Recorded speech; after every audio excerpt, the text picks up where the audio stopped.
Glória a Deus, aleluia. Eu sou o pastor David, eu vim de Belo Horizonte, Minas Gerais. Tem algum mineiro aqui, gente? Tem mineiro para tudo quanto é canto, tá vendo? Você joga um pão de queijo ou um queijo e um mineiro já grita, né? Glória a Deus por isso. Eu vim da Igreja Batista da Lagoinha, lá eu fiz o seminário, estudei naquele lugar, ali eu fui formado, forjado, cresci de uma forma tão preciosa, aprendi muito com o pastor Márcio, com toda a liderança ali da Igreja Batista da Lagoinha, só que eu não trabalhei efetivamente na igreja.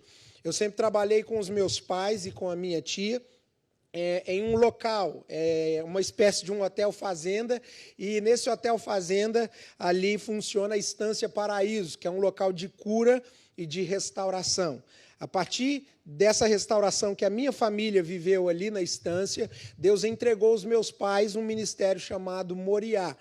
E esse ministério Moriá, ele roda pelo Brasil, pelo mundo, levando cura, restauração e libertação. Nós acreditamos em restauração porque somos fruto de restauração.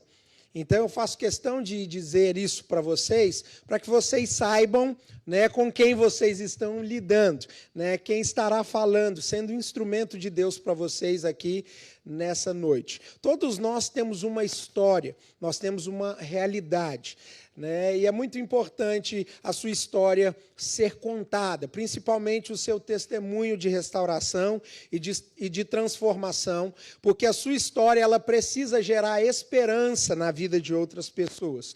Ela precisa trazer resposta para a vida de outras pessoas. Sou casado, tenho uma filhinha chamada Valentina, minha esposa chama Aline. Elas não vieram porque a minha filha tem aula amanhã, para não dormir muito tarde, enfim, vocês sabem. Mas está comigo a minha tia Eujácia, que está ali ao lado, e o meu primo Paulo Henrique. E mais uma vez, obrigado, queridos, obrigado, Raíssa, Alexandre, pelo privilégio de estarmos aqui, abrir essa oportunidade para estarmos compartilhando da palavra de Deus. Eu amo pregar a palavra de Deus, mas eu vou em lugares que Deus me direciona para ir. Então, o fato de estar aqui, você pode ter certeza, o Senhor confirmou no meu coração para que eu estivesse aqui. Porque eu acredito que nós que carregamos uma mensagem, nós precisamos entender que Deus nos dá missões para serem executadas. E existem muitas pessoas que estão desgastadas porque elas fazem coisas que Deus não mandou elas fazer. Você compreende isso nessa noite? Elas fazem simplesmente porque elas têm interesses próprios, ou aparentemente aquilo vai gerar algo, ou uma oportunidade, ou algum ganho. Mas quando nós entendemos que Deus tem uma missão para nós só vamos em lugares que Deus direciona para nós irmos. E isso faz com que a gente não perca tempo, não perca família, não perca ministério e não perca a si mesmo através do desgaste. Diante de tudo isso que eu falei, eu gostaria de compartilhar com vocês sobre um tema muito recorrente na nossa vida. Nessa noite, eu gostaria de falar com vocês sobre o tema não terminou. Você pode olhar para quem está do seu lado aí e dizer para ele e para ela, fica tranquilo, não terminou ainda não. Diz para ele e para ela, não terminou ainda não. Falar sobre não terminou, falar sobre esse tema, é falar sobre algo que nos confronta, é algo que nos alerta. Porque nunca viveu-se numa geração que desiste-se tanto quanto nós temos vivido hoje. Quem está comigo nessa noite, gente? Nunca viveu-se uma geração que desiste-se tanto quanto hoje. Nunca desistiu-se ou desistiu-se tanto do casamento quanto tem se desistido hoje. Nunca desistiu-se tanto da instituição família quanto tem se desistido hoje. Nunca desistiu-se tanto da própria vida quanto tem se desistido hoje. A desistência, ela já é uma alternativa que ela é deixada bem próximo das pessoas. Você está comigo nessa noite? Casam-se, ou seja, pessoas casam-se com a possibilidade de que, se não der certo, o que acontece? A gente separa. Cada um toca a vida para frente, porque, afinal de contas, nós temos que ser felizes. O mais importante de tudo é o nosso bem-estar, é a nossa felicidade. Então vamos fazer um acordo. Se não der certo, a gente separa e está tudo certo. Cada um toca o seu barco, nós vamos para frente, não importa quem vai ser ferido, não importa os danos que isso causará, não importa o quão devastados filhos ficarão, o que importa é que a desistência, ela está aqui e ela é apresentada a nós como uma alternativa. Você está comigo nessa noite? A desistência, preciso que você entenda que ela é uma das principais estratégias que Satanás, que é o diabo, plantou na humanidade quando o pecado entrou no mundo. O que você quer dizer com isso, David? Se você ler na Bíblia o livro de Gênesis, no começo ali da Bíblia, ele relata a queda do homem. Ele relata o planejamento, a idealização, o sonho de Deus para o homem e para a mulher, mas relata também a queda do homem e da mulher. Que queda é essa? A queda quando eles desistem de permanecer em obediência ao Senhor. E por desistirem de permanecer em obediência ao Senhor, escute isso, eles desistem do jardim que Deus havia planejado para eles, eles desistem da vida que Deus havia planejado para eles desistem do conforto que Deus havia sonhado para eles. A desistência, ela foi plantada por Satanás, escute isso, ela foi idealizada pelo diabo. A alternativa de desistir foi uma ideologia implantada por Satanás. É por isso que todas as vezes em que uma família está desgastada, o diabo apresenta a desistência da família como alternativa. É por isso que na nossa geração, quando jovens, adolescentes, misericórdia, e até crianças estão desgastados emocionalmente, o diabo apresenta a desistência da vida como uma alternativa. E é muito forte falar sobre isso, porque eu e você guerreamos contra esse espírito maligno, nós guerreamos contra essa maldade, nós guerreamos contra esse gigante, contra esse inimigo chamado desistência. E talvez eu estou falando para alguém nessa noite em que no seu íntimo você já está pensando em desistir. O que nos coloca aqui nessa noite no mesmo barco, começando pela minha vida, é que pelo menos uma vez, e eu estou sendo bem bonzinho, pelo menos uma vez, todos nós já pensamos em desistir de algo, de alguém, de alguma instituição, da família ou do ministério, eu não sei. O fato é que o que nos une é entender que todos nós já pensamos em desistir. Sim ou não, pessoal? Todos nós. Por isso, a boa notícia é que se nós estamos aqui é porque ainda não terminou, amém? Se nós estamos aqui é porque Deus ainda tem propósito para nós. E eu quero dizer para você, ainda que pareça que você não está entendendo a situação que você está vivendo, o que está acontecendo, entenda algo muito claro nessa noite, no nome de Jesus. Eu estou aqui como instrumento de Deus para dizer para você, a desistência ela não faz parte do caráter de Cristo, a desistência ela não faz parte do caráter de Deus. A desistência, ela não está no vocabulário de Deus. No vocabulário de Deus estão boas novas. É isso que o evangelho significa. Boas novas. Boas novas. É uma novidade de vida que Deus tem para nós.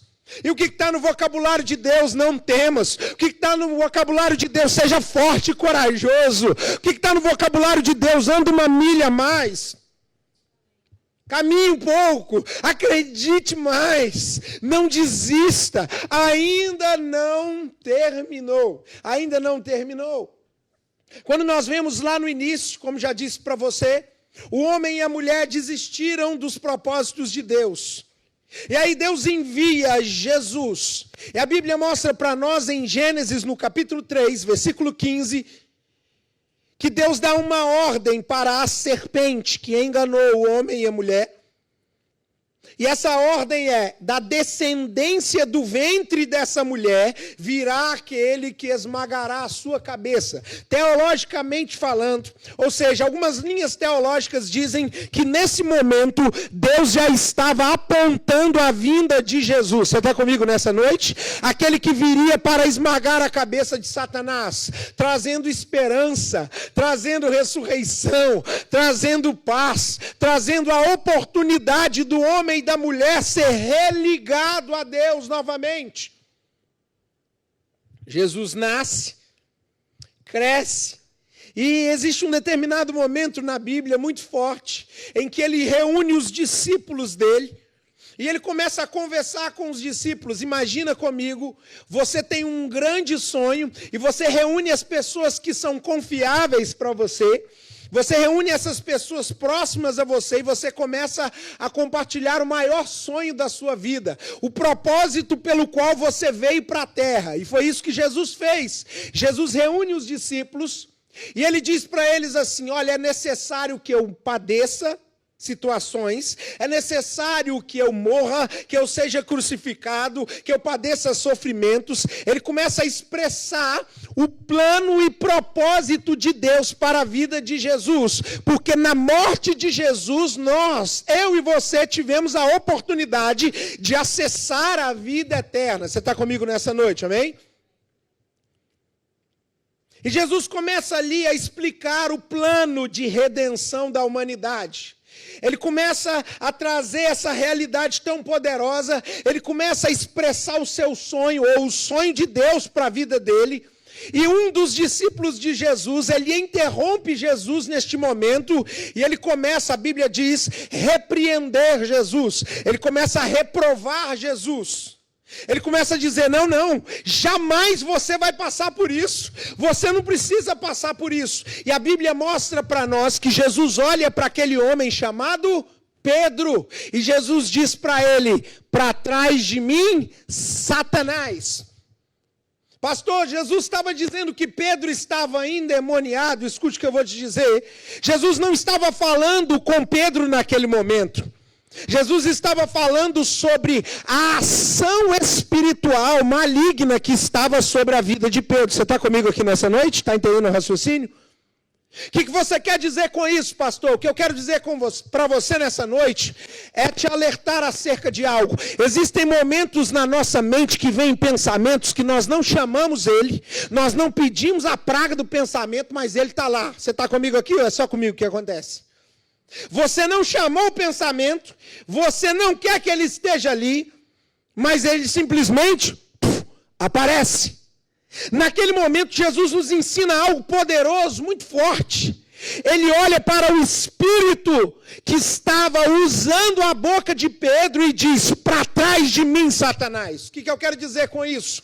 Observe que quando Jesus começa a apresentar o plano de salvação de Deus para a humanidade, o que o diabo apresenta para ele como alternativa? Desistência. É muito mais fácil, Jesus, você desistir. Você não merece passar por isso. Jesus repreende o inimigo. A Bíblia mostra para nós que ele está ali sendo crucificado. E ele está sendo crucificado, ao lado de 2 ladrões. E é interessante que naquele momento ali, algumas pessoas que estão ali começam a gritar: você não é o Filho de Deus? Desce aí dessa cruz então. Mais uma vez as pessoas dizendo: desiste do propósito de Deus para a sua vida. Desiste desse lugar de obediência em que você está. Você não é o Filho de Deus? Você não é o bonzão, Jesus? Então sai dessa cruz, sai desse lugar. Porque sempre Satanás vai apresentar a desistência como alternativa. E eu oro no nome de Jesus para que Deus levante em nosso meio uma geração que não desiste. Você pode dar um amém? Que não desiste da família, que não desiste. Ah, pastor, mas eu venho de uma realidade em que a minha família acabou, meu casamento acabou. Deixa eu te dizer, Deus faz novas todas as coisas. Deus é um Deus de esperança. Mas se eu estou falando para famílias aqui nessa noite, escute no nome de Jesus. Deus conta com você para que a partir da sua vida, esse espírito de desistência desistência que tem entrado na humanidade não continue prevalecendo. Além das pessoas dizerem isso para Jesus, um dos caras que estava sendo crucificado, um dos ladrões que estava sendo crucificado ao lado de Jesus, ele olha para Jesus e diz: se você é o Filho de Deus, salva-te a ti mesmo e salva-nos. Naquele momento, mais uma vez, a alternativa de desistência estava sendo apresentada. E o que eu preciso que você entenda é que a mesma fala do diabo na boca de Pedro, dizendo para Jesus: salva-te a ti mesmo, poupa você. É a mesma fala que esse ladrão que estava na cruz disse para Jesus de forma diferente: poupa você, salva-te a ti mesmo. Quem está comigo aqui? O que eu quero dizer para você nessa noite? Às vezes o diabo te apresenta o teu casamento, a tua família, os teus negócios. Ele apresenta o lugar onde você está como um problema para você, como um peso. Quem está comigo aqui? E ao te apresentar como peso, sabe o que Satanás fala? Salva você. Salva-te a ti mesmo dessa situação. Rapaz, essa mulher é chata demais, salva-te a ti mesmo. Sai fora desse casamento. Esse homem é chato demais, salva-te a ti mesmo. Você está comigo nessa noite? Eu estou trazendo aqui figuras de linguagem, eu estou trazendo aqui exemplos para que fique claro para nós as estratégias do inimigo contra a nossa vida. Por que você está falando isso, David? Porque eu trabalho com restauração, eu escuto pessoas, eu escuto histórias de pessoas. E ao escutar histórias de pessoas, eu vejo a desistência, eu escuto gente que já desistiu da vida. Houve uma situação em que a pessoa bateu na porta da igreja, onde eu estava ali em Tampa, e ao bater na porta, eu atendi, e ela já estava indo embora, e ela olhou para trás e começou a chorar, era uma mulher, e ela disse: eu bati na porta, e na minha cabeça eu falei com Deus: se ninguém abrir essa porta hoje e me ouvir, eu estou indo para a Skyway, que é uma ponte bem famosa ali, próximo a Tampa, e eu vou me jogar lá de cima e me suicidar. E ao abrir a porta, ela olhou e começou a chorar. Eu convidei ela para dentro, comecei a conversar com ela. E ela disse: eu estou passando por uma situação muito delicada, eu tomei muitos calotes, pessoas me feriram, pessoas que eu ajudei me decepcionaram, a minha vida não tem propósito, não tem sentido, não tem objetivo mais. Eu estou cheia de dívidas, eu não sei como sair dessa situação em que eu estou. Então a única forma que me veio à mente é: tira a sua própria vida. Mas ao mesmo tempo em que veio na mente daquela mulher: tira a sua própria vida, veio uma outra direção, uma outra orientação na mente dela. A primeira igreja que você vê bate na porta e pede socorro. E aí por um tempo eu acompanhei aquela mulher, e para a glória de Deus ela está lá viva. Deus restaurou a história daquela mulher. Por que eu quero dizer isso para você nessa noite? No nome de Jesus, aqueles que desistem não experimentam os milagres de Deus na vida deles. Aqueles que desistem não chegam no lugar que Deus sonhou e idealizou para eles. E aqueles que desistem não conseguem manter aquilo que Deus os entregou, porque desistem. E era muito necessário eu fazer essa introdução. Fica tranquilo que nós só estamos na introdução da mensagem, amém? Para compartilhar com você de forma bem objetiva o que nós vamos falar nessa noite. Não terminou. Abra sua Bíblia comigo, por favor, em 2 Samuel, capítulo 4, versículo 4. 2 Samuel 4, 4.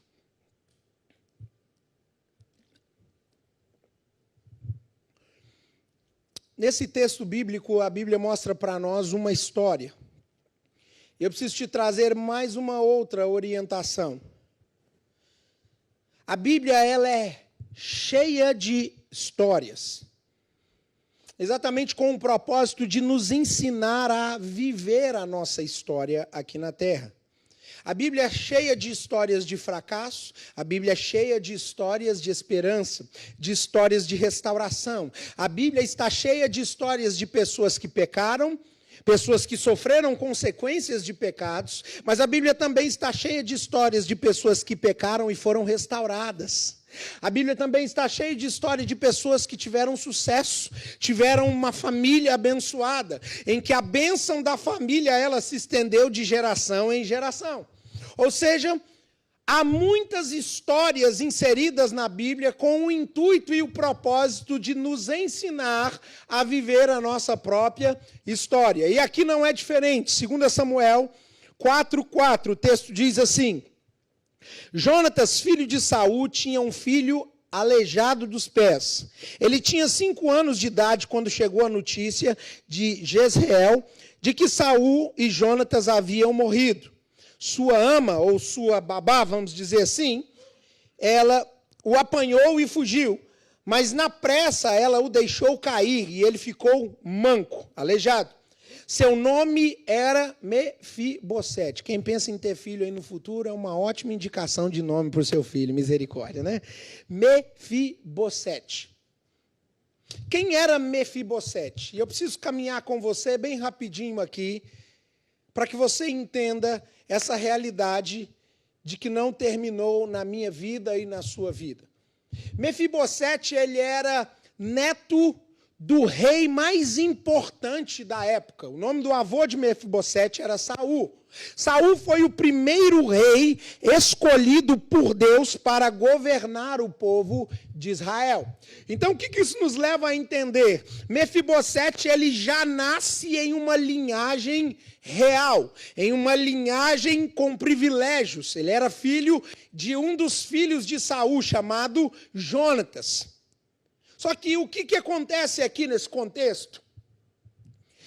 Se você ler a história bíblica, você vai observar que este rei Saul, que foi escolhido por Deus, ele prosperava em tudo que ele fazia, até que ele desistiu de permanecer em obediência ao Senhor. E por desistir de permanecer em obediência, Deus o rejeita como rei. E quando Deus rejeita Saul como rei, escute isso e entenda, ele não está arrancando Saul da sua posição de rei, mas a partir daquele momento, Saul continuou governando por conta própria. Então aquele homem que era próspero, que era abençoado, que era uma referência, que vencia todas as batalhas que ele entrava, este homem se torna um rei louco, atormentado, perturbado, endemoniado, ao ponto de que o próprio Davi, que era um jovem, ele ia ali tocar a sua harpa para que a tormenta da alma de Saul saísse. Observe a delicadeza, um rei, um homem escolhido por Deus, ele desiste de viver uma vida em fidelidade a Deus, e por desistir dessa vida de fidelidade a Deus, ele se torna um rei enlouquecido. E por se tornar um rei enlouquecido, Saul começa a tomar decisões loucas, obviamente, ele começa a fazer coisas que começam a trazer vulnerabilidades à sua vida e à sua família. E o que acontece é que em um determinado momento ele está em batalha e ele vê os seus 3 filhos serem mortos na frente dele. E ao ver os seus 3 filhos serem mortos na frente dele, a história bíblica mostra para nós em 2 Samuel, no capítulo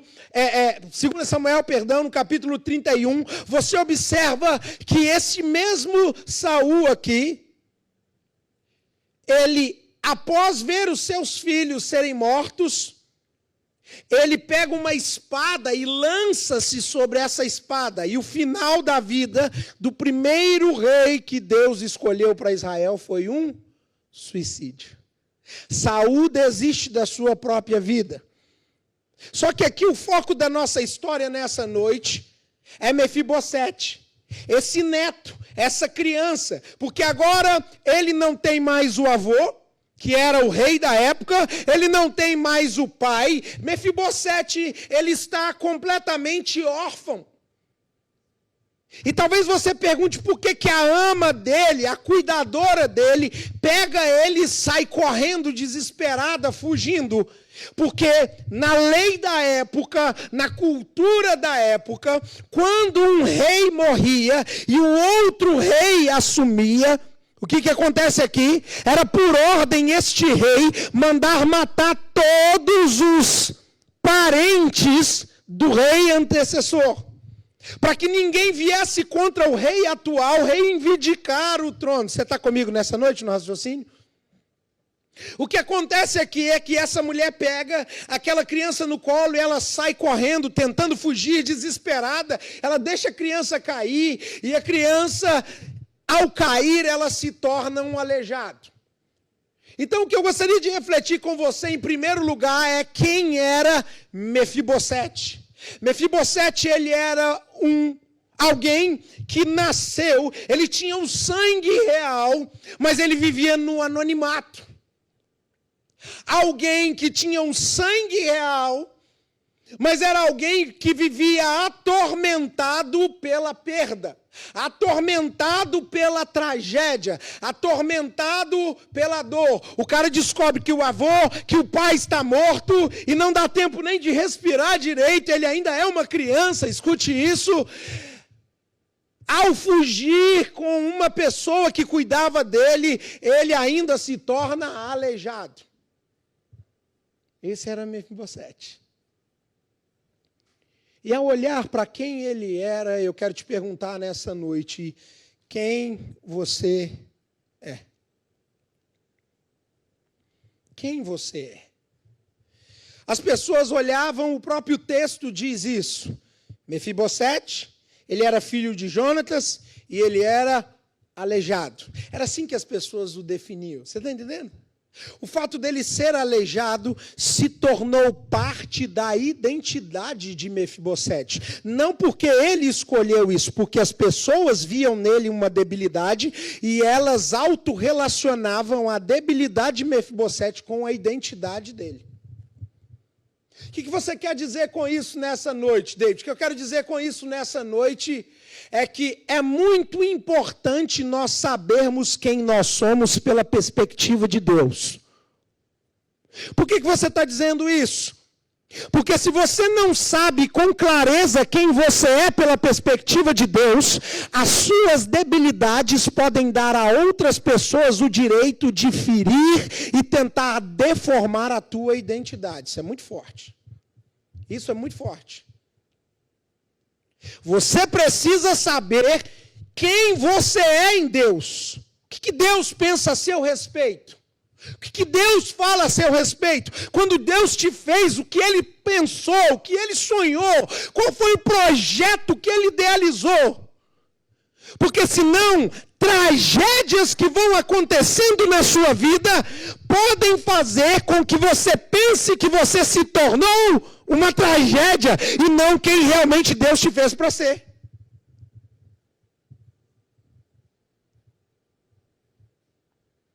Quem ele era? Ele tinha uma linhagem real.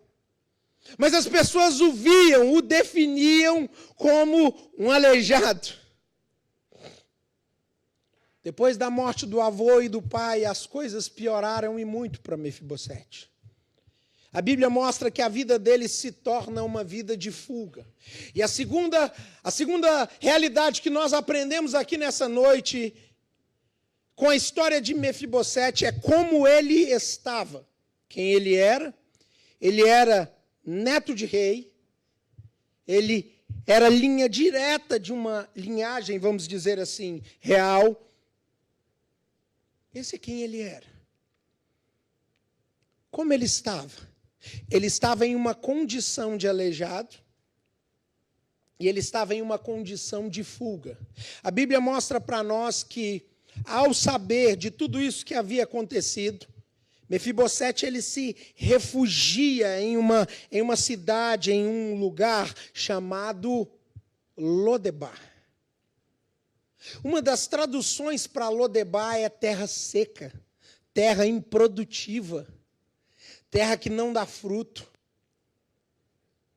E é exatamente para esse lugar que Mefibosete vai. Então, ao perguntarmos nessa noite quem ele era alguém que tinha o sangue de realeza, mas vivia no anonimato. Como ele estava? Onde ele estava? Ele estava em uma condição de fuga, em uma condição de depressão, em uma condição de tristeza, de angústia, de miserabilidade terrível. E a mesma pergunta que eu te fiz, quando eu te perguntei quem você é, eu faço essa segunda pergunta: como você está? Porque é importante nós olharmos para nós mesmos e fazermos uma autoanálise. Quando você lê o texto bíblico acerca da ceia, uma das orientações que Deus dá no decorrer do texto é: examine-se, pois, o homem a si mesmo. É orientação de Deus nós fazermos uma análise de como nós estamos. Sabe por quê?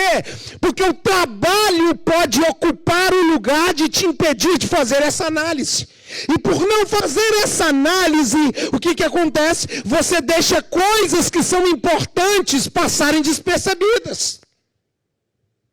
Você está comigo no raciocínio nessa noite? Está complicado aqui, gente, ou não? Examine-se, pois, o homem a si mesmo. Da mesma forma que o próprio Deus nos ensina, fazer isso em memória de mim. Assim como nós ceiamos em memória de Jesus, escute isso nessa noite. Existe uma expectativa de Jesus que você constantemente faça uma autoanálise da sua vida. Como você está? Como você está no seu casamento? Como você está nos seus relacionamentos? Como você está na cidade onde você vive? Como você está no ministério que você está? Como você está dentro da sua casa, na sua família? Como você está emocionalmente? Como você está na convivência com os teus filhos? Na convivência com a tua esposa? Na convivência com o teu marido? Como você está? Ah, mas eu tenho um sangue de realeza. Não. Como você está? Porque nós vemos aqui alguém que tinha um sangue de realeza, mas a condição dele era de miséria. Você está comigo nessa noite? Quando deixamos de fazer uma autoanálise constante na nossa vida, o que acontece? Nós corremos o risco de, em um piscar de olhos, estarmos em Lodebar, terra improdutiva. Quem ele era? Como ele estava? Ele estava nesse lugar de improdutividade. Ele estava nesse lugar desfavorável.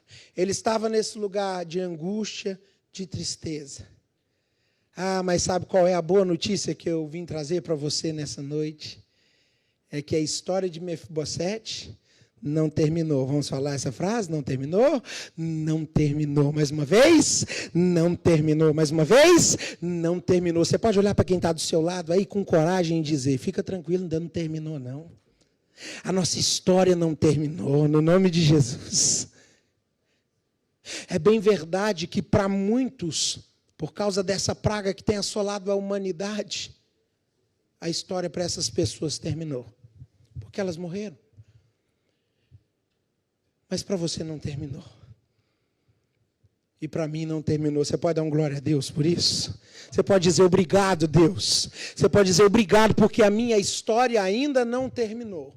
E a história daquele homem ainda não terminou. Talvez os pessimistas poderiam olhar esse quadro e dizer: o cara está órfão, ele está numa terra improdutiva, está completamente destruído, vida lascada mesmo. Um bicho desse é melhor a morte. Só que não terminou. Não terminou. E o que acontece aqui? Vá comigo, por favor, em 2 Samuel, capítulo 9. 2 Samuel, capítulo 9. Nós já estamos terminando. 2 Samuel, capítulo 9. Olha o que acontece aqui. 2 Samuel 9, versículo 1, diz assim: certa ocasião, Davi perguntou: resta ainda alguém da família de Saul, a quem eu possa mostrar lealdade por causa de minha amizade com Jonatas? Eu vou parar aqui para explicar isso aqui para você. Jonatas, filho desse rei Saul, era o melhor amigo de Davi. O Davi foi o próximo rei de Israel que assumiu, que entrou no lugar de Saul. E Jonatas tinha uma amizade, uma parceria com Davi. E antes obviamente, de Jonatas morrer, ele fez um pacto, um combinado com Davi. E o combinado foi esse: caso eu morra, você vai mostrar lealdade com a minha descendência, você vai cuidar dos meus descendentes. Eu te peço que você ajude a minha família, eu te peço que você cuide da minha descendência. O tempo se passa, Davi esquece desse pacto que havia feito com Jonatas, e o que acontece aqui? O texto mostra que em determinado momento ele lembra-se desse propósito, ele lembra-se desse compromisso que ele havia feito com Jonatas no passado. E aí ele começa a buscar informações, ele pergunta: tem alguém, resta alguém ainda da família de Saul a quem eu possa mostrar lealdade por causa da minha amizade com Jonatas? Versículo 2, então chamaram Ziba, um dos servos de Saul, para apresentar-se a Davi. E o rei lhe perguntou: você é Ziba? Sou teu servo, respondeu ele. Versículo 3, perguntou-lhe Davi: resta ainda alguém da família de Saul a quem eu possa mostrar a lealdade de Deus? Respondeu Ziba: ainda há um filho de Jonatas, aleijado dos pés. Onde ele está? Perguntou o rei. Ziba respondeu: na casa de Maqui, filho de Amiel, em Lodebar. Então o rei Davi mandou trazê-lo de Lodebar. A terceira experiência que nós aprendemos aqui com a história de Mefibosete é exatamente essa: que o nome de Mefibosete estava sendo lembrado em lugares de extrema importância. Eu vou repetir isso e te explicar. Ele estava em Lodebar, terra infrutífera, numa condição de orfandade, numa condição de improdutividade, numa condição, tão delicada. Mas o nome de Mefibosete estava sendo lembrado através da boca do homem mais importante daquela época, chamado Davi. O que eu quero analisar com você nessa noite aqui, no nome de Jesus? Sabe o que todos nós aqui temos algo em comum? É que pelo menos uma vez alguém já foi até o Rei dos Reis e Senhor dos Senhores e chamou o seu nome. Alguém já orou por você. Você está comigo aqui nessa noite? Você está comigo aqui nessa noite, povo de Deus, Sião de Deus? Vocês estão comigo aqui? Pelo menos uma vez alguém foi até o Rei dos Reis, até o Senhor dos Senhores, até o Deus poderoso e chamou o seu nome diante de Deus, falou o seu nome diante de Deus. Escute isso: Davi, o homem mais importante da época, o rei mais importante, o homem mais próspero da época, que podia mudar a vida de qualquer pessoa, ele se lembra e diz: tem alguém da casa de Saul que eu possa mostrar lealdade? E Ziba, esse servo, chega até ele e diz: existe sim, existe um aleijado, o nome dele é Mefibosete. A partir daquele momento, escute isso nessa noite, ainda que ele estivesse em um lugar desfavorável, o nome dele já estava sendo lembrado em um lugar de extrema importância. O que você quer dizer com isso nessa noite? No nome de Jesus, não desista. Não desista, ainda que você não esteja vendo as coisas acontecerem. Não desista, ainda que você não esteja vendo, ainda que pareça que você está cercado de improdutividade. Se tem gente orando por você, tem gente falando o teu nome diante de Deus, basta uma palavra de Deus, basta um convite de Deus, basta uma liberação de Deus, para que a sua vida, para que a minha vida seja completamente transformada. Aleluia! Oh, glória a Deus! Nós precisamos crer nesse Deus. Por que você prega com muita intensidade, David? Não é para assustar as pessoas, não. É porque nós já vivemos em um ambiente muito cansativo. A palavra de Deus, ela precisa injetar em nós esperança e fé. Ela precisa injetar em nós uma vontade de acreditar, uma vontade de recomeçar, uma vontade de continuar acreditando no que Deus tem para nós. E a ordem de Davi foi dada. Manda chamar Mefibosete. Manda chamar Mefibosete. E Mefibosete é convidado até a presença de Davi. E o que eu acho mais interessante é que a identidade de Mefibosete, por causa das perdas e das dores e das tragédias na vida dele, ela estava tão deformada que quando o rei manda chamar ele, ele chega na presença do rei, ele chega desconfiado. E a fala de Mefibosete para o rei é exatamente essa. O que o rei quer com um cão morto como eu? Olha como Mefibosete se via. Ele carregava um sangue real. Ele estava olhando tanto pela perspectiva terrena e não pela perspectiva espiritual, que ele não percebia a restituição de Deus na vida dele. O que você quer dizer com isso, David? Ele não tem a realeza, ele não tem o sangue real. Ele foi convidado diante do rei mais importante da época. Sabe o que isso quer dizer? Deus estava restituindo a realeza de Mefibosete. Só que ao entrar na presença do rei, ele entra com a identidade de cão morto. Porque era como ele se via. Ei, no nome de Jesus, deixa eu te dizer algo. As tragédias não podem deformar quem você é pela perspectiva de Deus. Não permite isso, não. Não permite isso, não. As perdas não podem deformar a sua identidade em Deus. Mas deixa eu te dizer, elas fazem. Elas fazem. Elas deformam. Perdas começam a gerar nas pessoas sentimento de incapacidade. Reprovações começam a gerar nas pessoas sentimento de incapacidade. E aí nós vemos depressão, e aí nós vemos sensação de desistência, e aí nós vemos pensamento de morte, aí nós vemos muitas coisas. Aí nós vemos pensamento, algumas pessoas chegam a verbalizar dizendo: eu sou burro mesmo, eu não faço nada certo.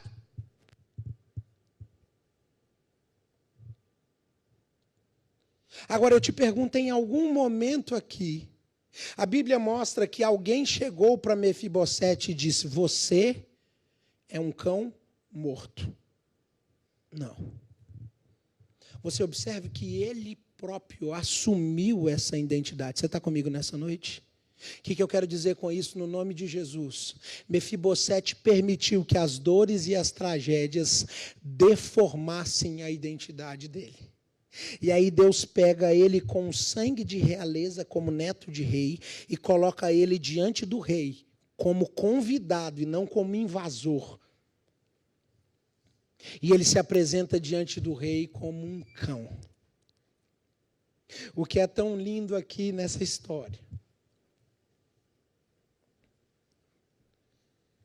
é que nós aprendemos a quarta alternativa. A primeira delas era quem ele era, a segunda é como ele estava, a terceira era que o nome dele foi chamado diante de lugares de extrema importância, e a quarta, a experiência que nós aprendemos aqui com a vida de Mefibosete, é que ele saiu do deserto para a mesa do rei. Ele saiu de Lodebar, terra improdutiva, terra infrutífera, para ir para Israel, Jerusalém, para ir para Jerusalém. E um dos significados de Jerusalém é terra do pão, é terra da provisão. Fique de pé no seu lugar, no nome de Jesus, eu quero orar com você nessa noite.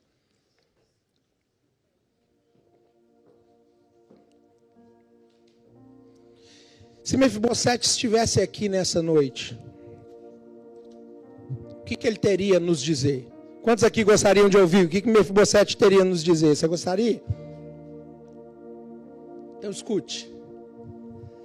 Escute de alguém que vivenciou algo tão delicado, mas ao mesmo tempo tão forte na vida dele. Se você acompanhar o final do texto aqui, a continuação do texto, Davi fala com ele: não tenha medo não.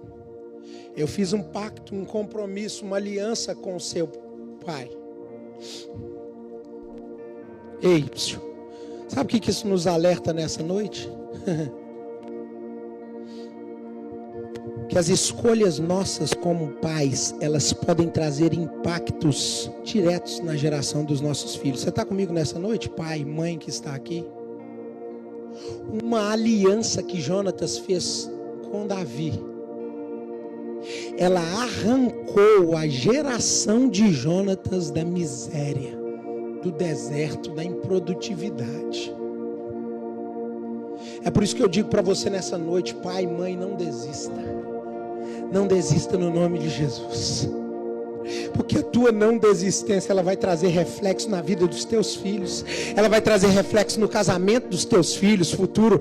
Ela vai trazer reflexo nas decisões que os teus filhos vão tomar. Eu não estou dizendo que eles vão ser perfeitos, mas o que eu estou dizendo é que as alianças que você fizer hoje, se elas são de Deus, elas vão estender bênção para a tua geração. Agora, se você fizer alianças de maldição, a maldição se estenderá da sua geração. É muito forte, é muito certo. Primeira coisa que Mefibosete nos diria é isso: suas perdas, tragédias e decepções podem deformar sua identidade. Você precisa lutar para que isso não aconteça. Essa é a primeira orientação que Mefibosete nos traria. Segunda orientação: como você está hoje não define como você estará amanhã. Isso merece um glória a Deus. Você pode dizer obrigado, Jesus. Você pode dizer glória a Deus por isso. Vamos aplaudir o Senhor, amém? Aleluia. A vida com Deus, ela é uma vida de esperança. É por isso que é muito delicado, gente, quando você olha para alguém e diz ele é assim. Não, eu prefiro acreditar que ele está assim.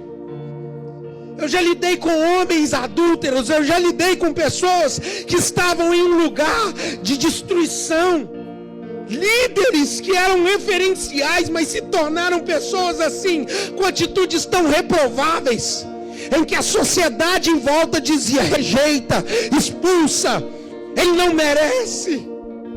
E o Senhor dizia: olha para ele através do meu olhar, o meu olhar de salvação, o meu olhar de esperança, o meu olhar de recomeço. O meu olhar é um olhar que traz recomeço, é um olhar que não desiste, é um amor que não desiste, é um amor que não desanima, aleluia. E hoje, para a glória de Deus, esse mesmo homem que estava caído, prostrado, acusado, julgado por uma cidade, é um homem que serve a Deus, é um homem que teve a sua família restaurada e restituída, porque ele não desistiu. Como você está hoje, Mefibosete nos diria, não define como você estará amanhã. Ainda que você esteja vendo um aleijado,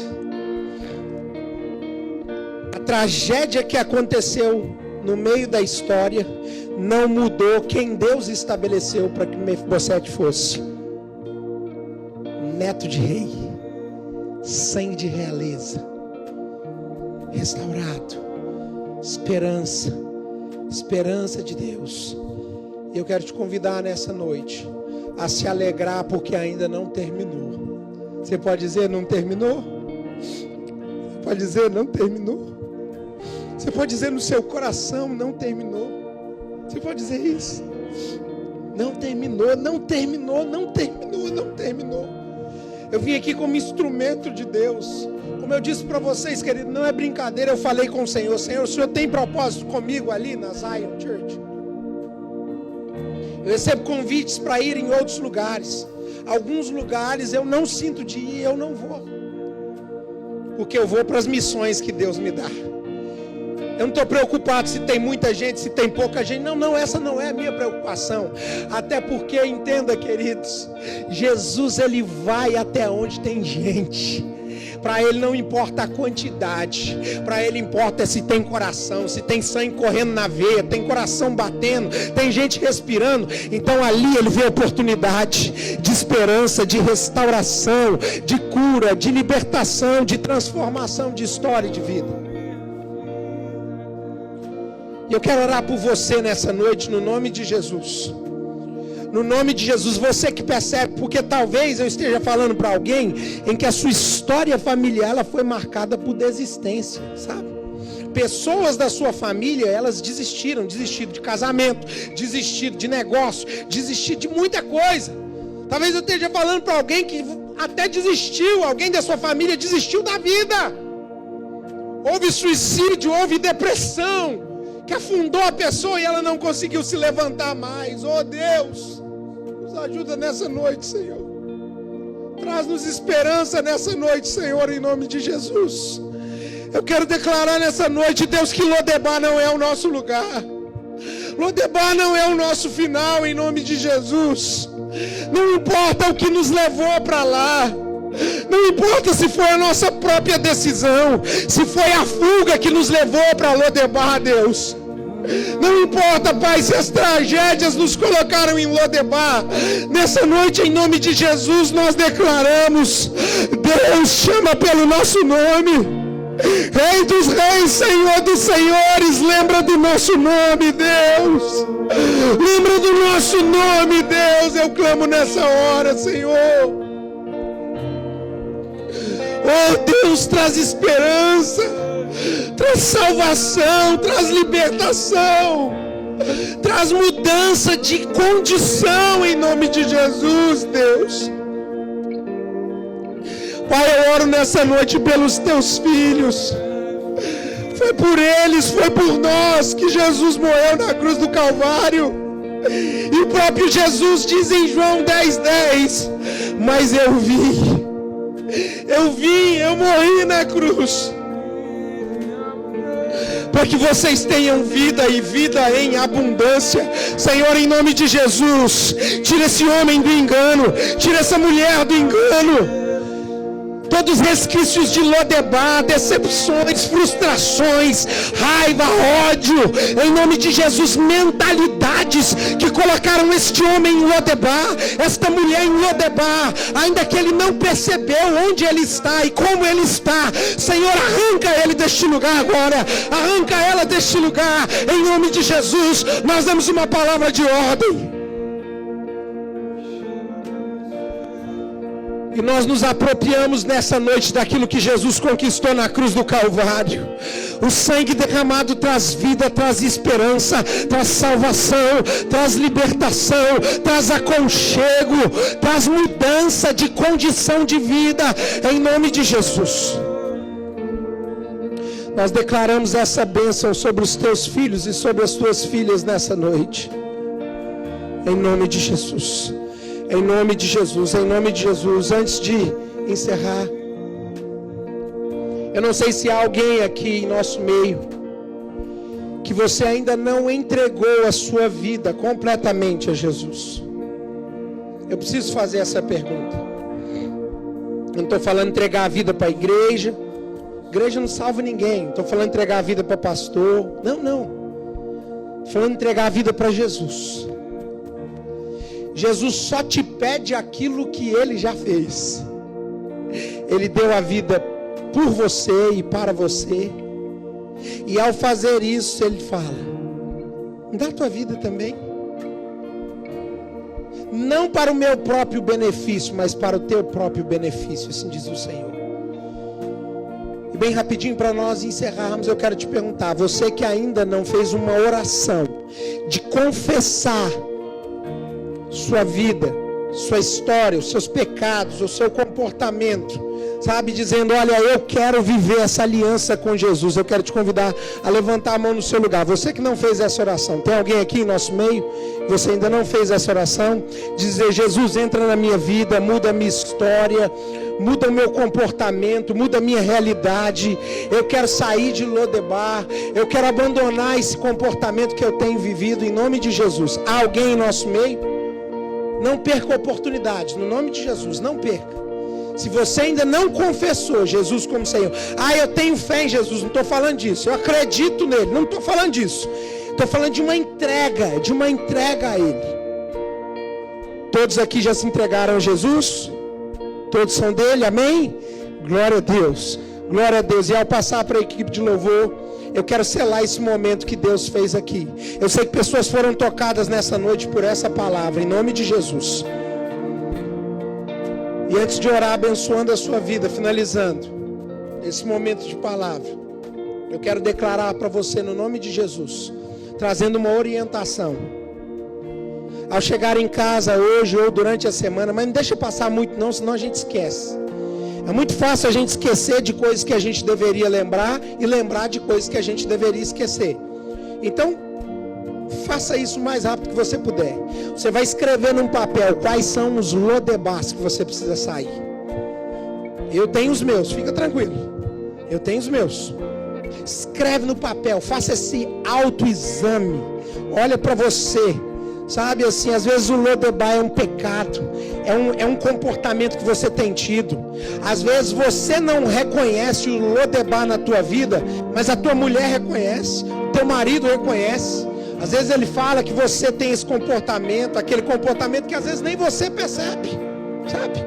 E aí você vai escrever, eu sou nervoso demais, eu sou impaciente, eu sou agressivo, eu não sei qual é o lodebá na sua vida.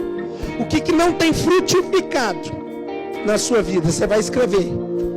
E ao escrever, você vai apresentar esse papel para Jesus, dizendo: eu te entrego agora. Eu declaro que eu expulso da minha vida toda miséria, toda improdutividade, tudo que traz devastação à minha vida, à minha casa, à minha família, tudo que traz peso à minha história, em nome de Jesus. E ao fazer isso, você vai dizer: agora eu entro em Jerusalém, porque Jesus me convida para entrar em Jerusalém. Na casa do pão, na casa da provisão, da direção e da resposta, em nome de Jesus, amém. Pai, nós selamos essa noite de restauração, de esperança, de transformação. Eu sei, Deus, no nome de Jesus, que o Teu Espírito Santo não nos permitirá esquecer dessa palavra. Todas as vezes que lembrarmos ou pensarmos em desistir, é bem verdade, Deus, que nós vamos precisar abandonar comportamentos, abandonar, Senhor, estilos de vida que não Te agradam, ó Deus. Mas todas as vezes que nós pensarmos em desistir da família, desistir dos propósitos do Senhor para nós, dos nossos sonhos, daquilo que o Senhor tem para a nossa vida, o Teu Espírito vai nos lembrar dessa palavra. Eu declaro o Teu povo abençoado, saindo abastecido nessa noite, encorajado, fortalecido, no nome de Jesus, no nome de Jesus. Amém, amém, amém. Deus abençoe você, no nome de Jesus.